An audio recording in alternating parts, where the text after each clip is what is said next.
Hi everybody, this is Michelle Jackson Wilson from Jackson Wilson Realty and Associates.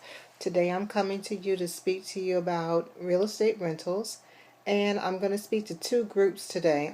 One group I'm going to talk about the ones who are in a regular job that work 9 to 5, who are employees, and the second group who are self-employed individuals. There's also one other group that I'm going to save for a little bit later, but let me talk to the first two groups first.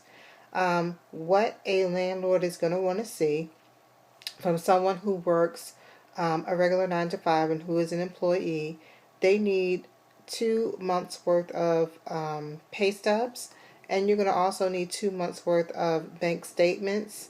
And what I also need is what's called a processing fee. And a lot of times the landlord will state how much the processing fee will be.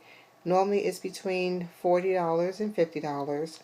If you're a married couple, you are considered as one individual, but if there are more than one individuals on the real estate application, it will be a processing fee for each individual adult that will be on the application. So if there is a brother and a sister that wants to qualify for the real estate rental and the processing fee is $40 each, it will be $40 per person. Okay, with that being said, what do they do with the processing fee? Well, the processing fee is there to help the landlord do a search through different repositories.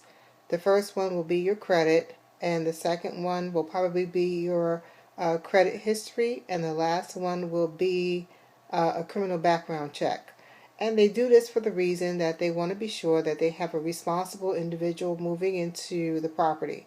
So this is necessary. It will be done. And so your credit will also be pulled. For self-employed individuals, they're going to need 2 years worth of tax returns. They're going to also want to see your quarterly profit and loss statements as well as your bank statements. I think they ask for a little bit more than 2 months worth to be sure that you have cash flow coming into the property and that you're able to pay for the rent. The processing fee is still the same as I stated before. If you are a married couple and the processing fee is $40, then you're considered as one individual. But if you're moving in with your mother, brother, or sister, or whoever is an adult, it will be per adult. Okay, with that being said, they also want to be sure that they're moving the right person into the unit. Okay, so yes, there will be a criminal background check. Yes, there will be a credit report check, and yes, there will be a rental history check. Be truthful on the real estate application. Don't put someone who was not your landlord, or don't put someone who was not your employee, because your credit report really does tell the whole story. It tells who you worked with. It tells how long you've been there. It also lists previous places that you've lived. So you want to be truthful in these types of applications. All right, now the next group that I want to talk about is the person or the people who possibly don't have good credit. I always get this issue all the time. What if I have blemishes on my credit? It does not mean that you're a bad individual. It doesn't mean that you're not an individual worthy to rent the unit. They basically are looking at the credit report to see how responsible you are with your payments. And a couple of red flags that will come up, judgments that come up, will stand as a red flag. What else will stand as a red flag? Judgments, not necessarily bankruptcies, because if the bankruptcy has been just discharged, that could be a positive thing. They're also going to be looking at collections. And unfortunately, these things will tell, if you're excessively sick, it might miss work, or if you are late with payments. It also will tell about your debt to income ratio. How much rent can you truthfully afford to pay? Because the landlord does not want to move someone in and then have to move someone out. That's very expensive and very costly. So can you rent can you rent if you have bad credit? You absolutely can. Okay, a lot of times money will talk.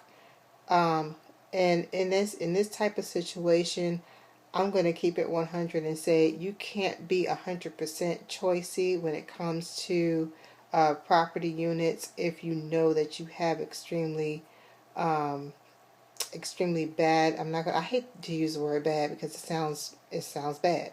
But if you have less than perfect credit on your account, but money does talk, so a lot of times the landlord will ask for extra security deposit.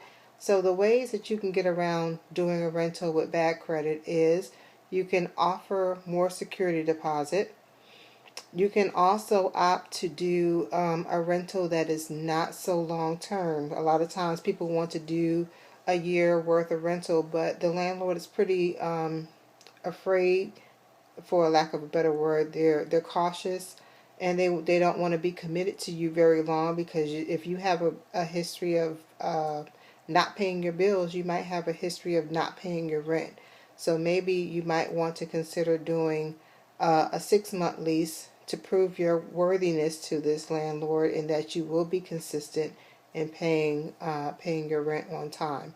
And then the landlord might consider doing another 6-month lease. The other option that you can consider is, instead of doing a single family condo or a townhouse rental, is to do an apartment complex rental. They have different criterias than an actual landlord who owns a single family condo or a townhouse. The apartment complexes, yes, they will pull your credit, and yes, they will do a background check, and yes, they will do employment verification. However, the goal for the property manager in an apartment complex is to minimize vacancy. And so if you have an apartment complex that has a lot of vacancies in it, their goal is to lessen the vacancy rate. So they might consider someone who has bad credit. Yes, they will still ask you for extra security deposit, um, but still be prepared to have all of those things ready. They might readily say yes to you versus a person who owns a single family, a townhouse, or a condo, because it might be less of a risk to them. So here's a couple of few ideas for you if you are ready to go out and look for a rental. The thing that real estate agents find it very hard to do is when you come to us and you say, I really need to find something in the next 2 weeks ASAP. And you know that you have other issues that fall up against your rental application, specifically meaning your credit history. It's very difficult sometimes for a real estate agent to go behind another real estate agent and submit your application when you know your credit has less than stellar credit. A lot of times the landlord who uses a real estate agent have very specific criteria, and they're looking for that person who does not have a lot of credit blemishes on their credit report. Okay? But that doesn't mean it can't be done. It just means that you have to take a couple more extra steps. So plan ahead of time. Don't come to a real estate agent and say you need to find something in the next 2 weeks ASAP. Unfortunately, we'd like to work a magical uh, scenario, or we'd like to see something come successful in 2 weeks. However, it just may not be so. We can and we do look for the rentals that have been on the market for more than 90 days, because that type of landlord will be willing to negotiate. However, if you have other situations where it seems that the landlord might not collect their rent on time, then it doesn't really matter how much time the rental has been on the market. They just might say no. But in case they say yes, what you need to be sure to have is 3 months of rental upfront. Okay, and so that means you want to submit 2 month security deposit and also have ready your first month's rent. Okay, it seems like a lot, especially if we're looking at a three bedroom, 2.5 bath townhouse, that can be anywhere in the vicinity of $1,400 to $1,600. So you need to have all of that money ready at the proper time. Okay, there's just no way around it, so I'm just keep it 100 with you to let you know how to get into the unit. The second thing is, maybe be prepared to offer to the landlord that you will submit the monthly payments directly into a designated bank account. Okay, and this is advantageous for the both of you. If the rent's due on the 1st, he will give you deposit tickets that will go specifically into this bank account, and you will also be given a receipt. The receipt shows that you have paid your monthly rental on time at a specific date and time. Okay, and it also gives the landlord a little bit more security because it goes directly into a bank account. And lastly, what I want to say is, show your good faith. Show that you will be a tenant that will pay on time. Those are the tips that I have for you. Should you need a personal consultation, which I'm perfectly willing to do for you, give me a call. My office number is 703-224-8807. And this is Michelle Jackson Wilson giving you a little bit of tips on how to secure a rental property. Talk to you soon, guys. Have a great day. Bye.